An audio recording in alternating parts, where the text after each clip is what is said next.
Hepatitis B hepatitis ఇన్ఫెక్షన్లలో అత్యంత ప్రమాదకరమైంది ఇదే. నిర్లక్ష్యం చేస్తే కాలేయాన్ని పూర్తిగా దెబ్బతీసి ప్రాణాపాయ పరిస్థితిని తెచ్చిపెడుతుంది. మనలో చాలా మందిలో హెపటైటిస్ బి ఇన్ఫెక్షన్ పూర్తిగా ముదిరిపోయే వరకు బయటపడడం లేదు. దీంతో ఈ ఇన్ఫెక్షన్ను గుర్తించేసరికే కాలేయం చాలా వరకు దెబ్బతినిపోతుంది. అయితే తొలి దశలోనే గుర్తించి చికిత్స మొదలు పెడితే హెపటైటిస్ బి ఇన్ఫెక్షన్ నుంచి తేలికగా బయటపడొచ్చు. ప్రమాదకరమైన హెపటైటిస్ బి ఇన్ఫెక్షన్ సోకడానికి కారణాలు, వాటికి చికిత్సా మార్గాల గురించి ఇప్పుడు తెలుసుకుందాం.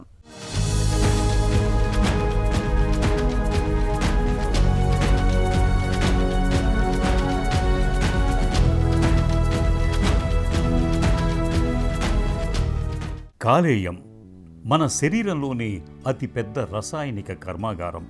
దాదాపు 500కు పైగా విధుల్ని నిర్వహించే ప్రాణాధారమైన కాలేయానికి ఇవాళ హెపటైటిస్ ఇన్ఫెక్షన్లు మృత్యుపాశాలుగా మారుతున్నాయి.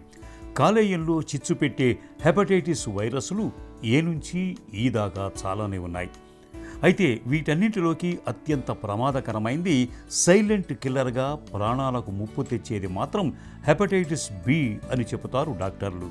కలుషితమైన అన్నపానీయాలు, రక్త మార్పిడి, విశృంఖలమైన లైంగిక జీవనం మూలంగా ప్రమాదకరమైన హెపటైటిస్ బి వైరస్ అతి తేలికగా మనలోకి చేరిపోయి లక్షల సంఖ్యలో వృద్ధి చెందుతూ కాలేయాన్ని దెబ్బతీయటం మొదలు పెడుతుంది. సో హెపటైటిస్ బి అనేది లివర్కి సంబంధించిన ఒక వైరస్ అండి. సో ప్రధానంగా మనకి లివర్కి సంబంధించిన ఒక 5 వైరస్లో ఈ బి అనేది ఒక ప్రత్యేకమైన వైరస్. దీనివల్ల ఎక్కువ లివర్ సిరోసిస్, లివర్ క్యాన్సర్స్ వచ్చే అవకాశం ఉంది. సో ఇది ఎందుకు ప్రమాదకరం అంటే, మనకి ఇది సైలెంట్ డిసీజ్గా చెప్పుకుంటాము. ప్రతి 10 మందిలో 9 మందికి వాళ్ళకి ఈ ఇన్ఫెక్షన్ సోకినట్టు కూడా ఎలాంటి సిమ్టమ్స్ ఉండవు. ఈ వైరస్ మన ఇండియాలో ఆల్మోస్ట్ 40 లక్షల మందికి ఉందండి. సో అంటే చాలా significant amount.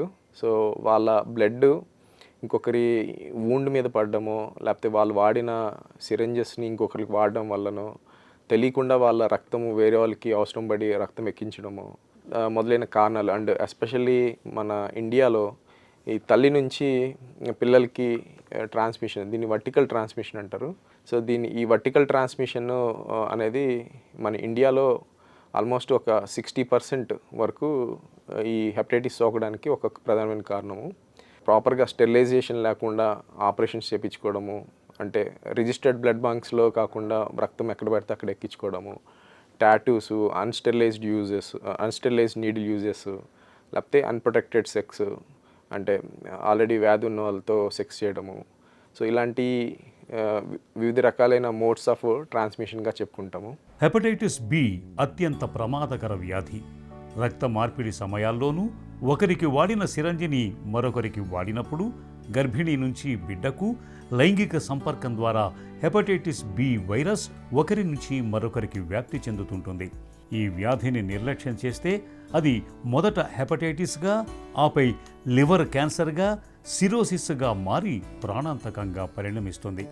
Hepatitis బిలాగే hepatitis C కూడా ప్రమాదకరమైందే. హెపటైటిస్ బి కనీసం టీకా వేయించుకోవడం ద్వారా నివారించుకోవచ్చు. కానీ హెపటైటిస్ సికి ఎలాంటి నివారణ లేదు. హెపటైటిస్ సి కూడా హెపటైటిస్ బికి లాగే కలుషిత సూదులు, రక్త మార్పిడి ద్వారా ఒకరి నుంచి మరొకరికి సోకుతూ ఉంటుంది. డయాగ్నోసిస్ వచ్చేసరికి మనం ఇప్పుడు హెపటైటిస్ బి ఉందా లేదా అని తెలుసుకోవడానికి మనం హెచ్బిఎస్ఏజీ అనే ఒక టెస్ట్ ప్రధానంగా ప్రిలిమినరీగా చేస్తాము. సో ఇది కనుక పాజిటివ్ వస్తే మనం బాడీలో మనకి వైరస్ ఏ లెవెల్లో ఉందో తెలుసుకోవడానికి డిఎన్ఏ క్వాంటిటేటివ్ టెస్ట్ అనేది చేస్తాము. అలాగే మనకి బాడీలో యాక్టివ్గా ఉందా లేదా అనేది ఈ antigen test, liver function test, అల్ట్రాసౌండ్లో లివర్ ఆల్రెడీ దెబ్బతిందా లేకపోతే నార్మల్గా ఉందా, ఇలాంటి బేసిక్ టెస్ట్లు అనేది చేయాల్సి ఉంటుంది.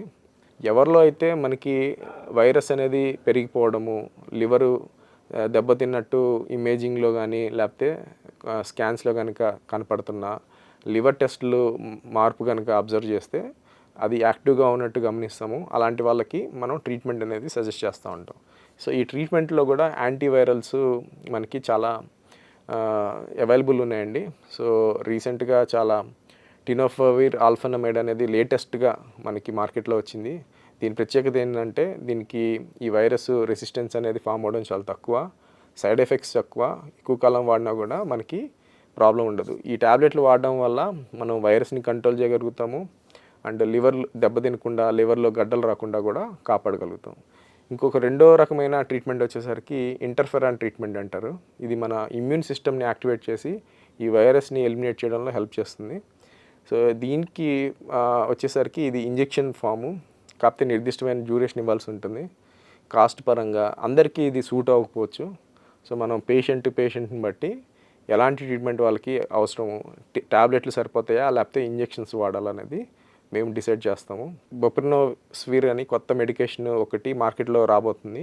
సో దీని అడ్వాంటేజ్ ఏంటంటే ఇది ఒక 6 నెలలు కనుక మనం నిర్దిష్టంగా ఇవ్వగలిగితే క్యూర్ రేట్ అనేది మనం 10 నుంచి 50% వరకు రీచ్ అవ్వగలుగుతాం. హెపటైటిస్ బి వైరస్ మనలోకి చేరిన తర్వాత మొదటి దశలో కామెర్లు కనిపిస్తాయి.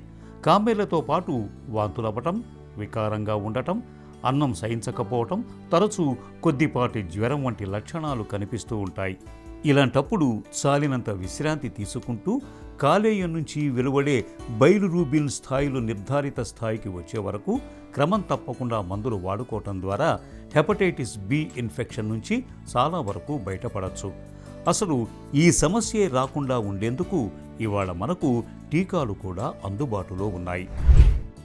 హెపటైటిస్ బి వ్యాక్సిన్ అనేది వన్ ఆఫ్ ద సేఫెస్ట్ వ్యాక్సిన్గా చెప్పుకుంటామండి. జనరల్గా ఈ వ్యాక్సిన్ ఒకసారి ఇస్తే మనకి 20 to 30 years ప్రొటెక్షన్గా పనిచేస్తుంది. So hepatitis B preventive measures వచ్చేసరికి ఖచ్చితంగా ప్రెగ్నెన్సీ ఉన్న వాళ్ళందరిలో ఈ హెపటైటిస్ బి హెచ్బిఎస్ఏజ్ యాంటీజెన్ టెస్ట్ అనేది చేస్తున్నారు. సో ఎవరిలో అయితే పాజిటివ్ ఉంటుందో వాళ్ళు ఖచ్చితంగా పిల్లల్లో ఈ వ్యాక్సినేషన్ అనేది పుట్టిన 24 గంటల్లో ఇచ్చేయడము, అలాగే ఇమ్యునోగ్లోబిన్ అనేది ఇవ్వడం ద్వారా mother to child transmission risk almost 0 చేయగలుగుతున్నాం. సేఫ్ సెక్స్ ప్రాక్టీసెస్ అంటే హై రిస్క్ బిహేవియర్స్, ఇన్ఫెక్షన్ ఉన్న మల్టిపుల్ సెక్స్ పార్ట్నర్స్ కాకుండా కొంత జాగ్రత్తలు పాటించడము, అండ్ ఈ ఇన్ఫెక్టెడ్ పేషెంట్స్ వాళ్ళ వాడిన ఈ రేజర్స్ కానీ, బ్లేడ్లు కానీ, లేకపోతే షార్ప్ ఆబ్జెక్ట్స్ కానీ అవాయిడ్ చేయడము, and sterilised needles and unsterilised procedures కానీ, అన్స్టెరిలైజ్డ్ ఏరియాస్లో సర్జరీస్ చేయించుకోవడము, ఇలాంటివి అవాయిడ్ చేయడము, రిజిస్టర్డ్ బ్లడ్ బ్యాంక్స్లోనే బ్లడ్ తీసుకోవడం, ఇలాంటి చిన్న చిన్న జాగ్రత్తల ద్వారా మనం ఈ హెపటైటిస్ బి అనేది మనకి రాకుండా జాగ్రత్తలు తీసుకోవచ్చు. Prevention is better than cure. ఈ నానుడి కాలేయం ఆరోగ్యం విషయంలో 100కి 100 పాళ్ళు వర్తిస్తుంది. నిర్లక్ష్యం చేస్తే ప్రమాదకరంగా పరిణమించే హెపటైటిస్ ఇన్ఫెక్షన్లను నివారించుకోవటానికి జీవనశైలి, అలవాట్ల విషయంలో ముందు నుంచి తగిన జాగ్రత్తలు తీసుకోవాలి. మద్యాన్ని మితంగా తీసుకోవటం లేదంటే పూర్తిగా మానుకోవటం చాలా ఉత్తమం. కాలేయం ఆరోగ్యానికి భద్రతనిచ్చే హెపటైటిస్ బి టీకాను తప్పనిసరిగా తీసుకోవాలి. మందుల చీటీ లేకుండా సొంతంగా మందుల్ని కొనుగోలు చేసి వాడకూడదు. ముఖ్యంగా హెర్బల్ మందుల వాడకంలో డాక్టర్ సలహాను తప్పనిసరిగా తీసుకోవాలి. రక్త మార్పిడి సమయంలో సురక్షితమైన జాగ్రత్తల్ని పాటించాలి. ఇలా ఇన్ని రకాలుగా తగిన జాగ్రత్తలు తీసుకోవటం ద్వారా మన కాలేయాన్ని భద్రంగా ఉంచుకోవచ్చు.